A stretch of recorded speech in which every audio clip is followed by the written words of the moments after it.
Hi, I'm Morgan with iCEV. Thank you for joining us for the Preparing for Post-Secondary Life session. We are excited to have Rosemary Alonso from B. Garza Middle School as our presenter for this session. Thank you for joining us, Ms. Alonso. Well, thank you for having me. I'm very excited to be here. Today I'm going to be talking about post-secondary learning. I like to teach my students the higher learning skills, and I use iCEV for that. I try to incorporate as much programs in iCEV that I can so that they can match with my TEKS. And I like using it probably about 4 or 5 times a week, depending on the TEK that I'm covering and depending on what it is that I want my students to go ahead and learn about. So what I like to do is I like to assign the classes. So I go ahead and I divide them up by different periods. I have first period, third, fourth, fifth, all the way through 11th period. And I go ahead and I invite the students to join using Google Classroom. So here you can see my Google Classroom. So I have higher learning, and I go ahead and I've prepared all of the different activities that we're going to be working on for higher learning. And I put them in the classroom and I assign them on a daily basis, depending on what day it is of the specific unit that I'm covering. So the first thing I like to do is I invite the students to join, and then I go ahead and I want to show them what it is that we're going to be working on. So I go ahead and I go through the lesson plan that iCEV has provided for us. And then I went ahead and I look at how many days they say that we should be covering this particular unit. So in higher learning, it's supposed to be about 6 or 7 days. Usually higher learning takes me a good 10 days because I like to go through the different areas that the kids are going to need to know. So the first thing I do is I go ahead and I assign them the particular activity for them to do is to log in to this particular class lesson that I need to cover with them. And I go ahead and I give them the link to iCEV. That way it's easier for them and they just click on the link. I also give them copies of the vocabulary because the first thing I want to work on is the vocabulary. And as you can see, the vocabulary is pretty extensive for this particular unit in higher learning. And the kids will look through the words and they're going to look through them and see that some of the words they might know, like usually all of them know what a GED is and they all want to share. Oh, you know, my sister's working on her GED, or my brother's did his GED. And I'm like, okay, well, that's great. You know, they finished their high school, but it's always better for us to get a diploma. So we go ahead and we discuss that a little bit. And, you know, other words like GPA. And a lot of times I've already covered their grade point average. I've already shown the kids how that they can figure out their GPA and how they can go ahead and make sure that it's correct and why it's important. So some of the words they will know. And we'll discuss that with the kids and go over that so that they can have a better understanding. But in the assignments in iCEV, what I go ahead and do is I look at the activities that we're going to do, and these are the activities that are available for higher learning, all of these right here. And, you know, like I said, I've already provided the vocabulary handout for them, and it also has assessments, and it has the interactive worksheets that they're going to be working on. So I like to specifically assign the different activities for them to do. Because as you can see, this particular lesson is 96 slides long. And that is overwhelming for a lot of my students. So what I do is I go ahead and I cut it down in the Google Classroom. So for example, here we're going to do slides 1 through 14, and then we're going to do slides 15 through 36, 37 through 48, and so on, just like it says in the lesson plan.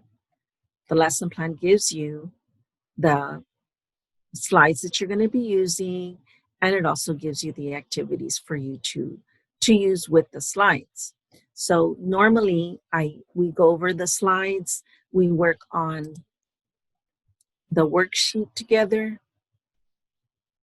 the student notes, and then I give them the assessment for that particular uh, day.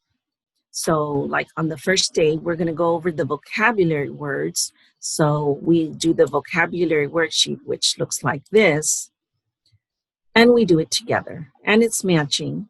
It's matching. So the kids, like I said, the kids already have a copy of the vocabulary handout that I gave them on the first day, which is right there. So I gave them the handout, and then they go ahead and they look at the handout, and we plug the answers in together. So the kids and I will work on this during class. And again, there's 30 some odd words. So usually it takes a good 2 lessons, 2 days, because my classes are only 35, 40 minutes long. And so, we take our time and we work on the vocabulary together first. So then on the next day, we go ahead and we start on the actual slides. And like I said, we work on the slides just like it has on the lesson plan, where it tells you how many slides to go on. At the end of the first day, the vocabulary, I do give them an exit ticket. And it's a question, like, what are your plans after high school? We want to keep them engaged. We want to keep them thinking about what they want to do after high school, as well as maybe talking to their parents about what we talked about in class. And this is usually a pretty interesting assignment for their parents, because a lot of their parents are trying to guide them into what they should do after high school. Just like I am, I'm trying to guide them in letting them know their options after high school. So we go ahead and we go through the vocabulary. Like I said, we go through the slides, and we do the interactive activities. We do the student notes together, and then they do the assessment by themselves. I do like that in this particular lesson, just like in all of them, the notes are provided in paper form. So if I have to have some students that need to write down their answers, I can easily print out the worksheets for them to do. And I do print them out for my students who may have any kind of special need or special request. And I print them out for them, and I hand them out as needed. Of course, the students, sometimes all of them want to have a piece of paper to write on, which is great. I can print them out, but the best way for us to work on this particular activity is interactively. So our campus has a one-to-one electronic device program. So every student has a Chromebook or a desktop to work on. So having them do it electronically is much better and interactively. And that way they can go ahead and choose the correct answers, and it will grade it for me, which is great, because grading is a lot of work when I have 185 students every day. So having the students' assignments graded is very helpful. And a lot of times I'll have them go ahead and post their grades to here in the Google Classroom, whatever grade they got on those 14 slides, I will go ahead and I will post it here in the Google Classroom. That way they can know what they got. I also like to look through the lesson plans, and I like to use the extra websites that they provide to do different projects. We do, because this is higher learning, we do a college project where they have to give me information about a college that they are interested in.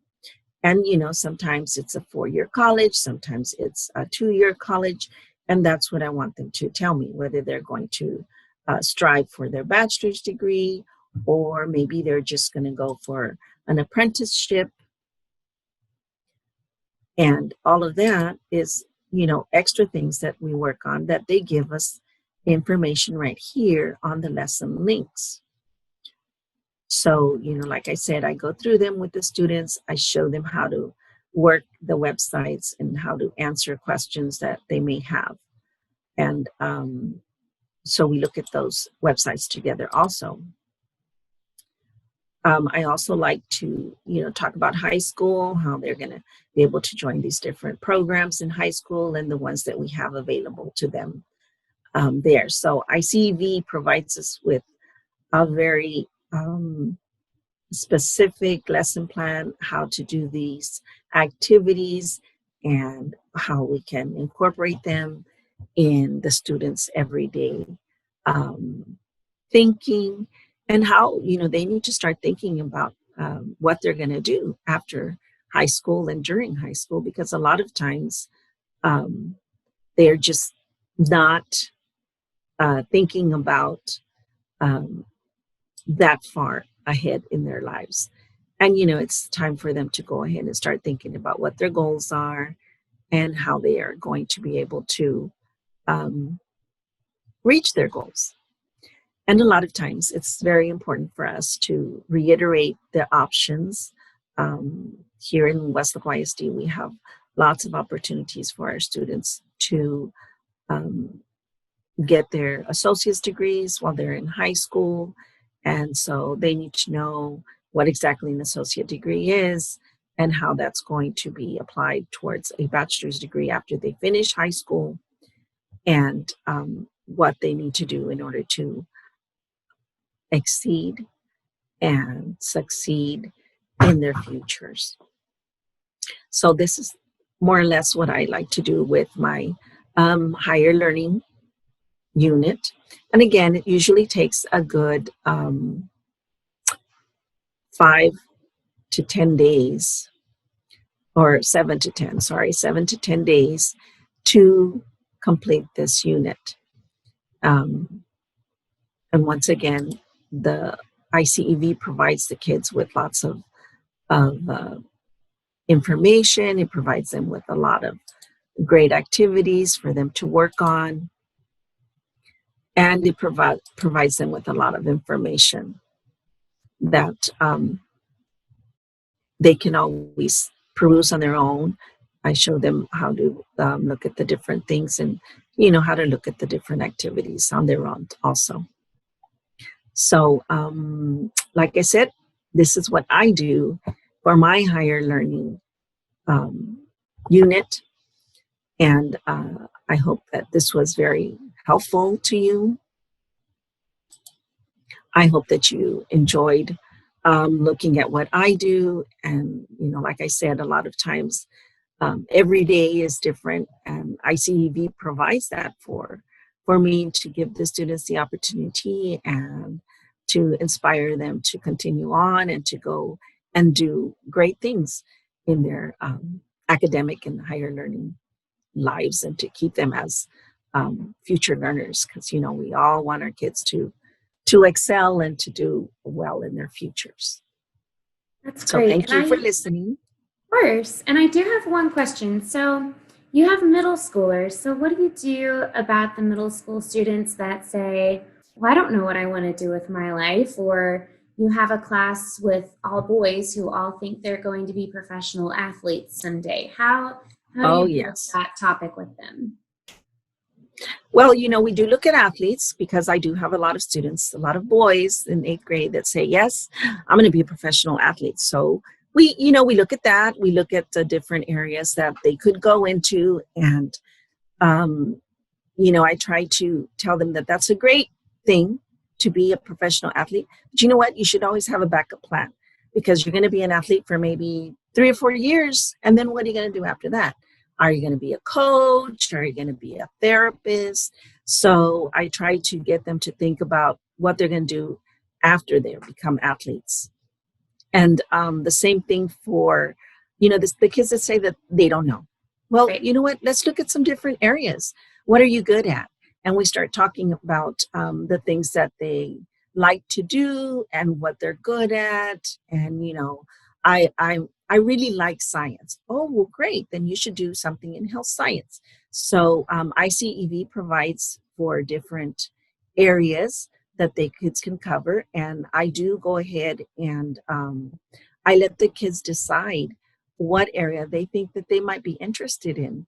And iCEV provides all that information for the kids to look at different areas. And in health science, there's hundreds of thousands of different things that you could do in health science, depending on, what you like to do and how far you want to go.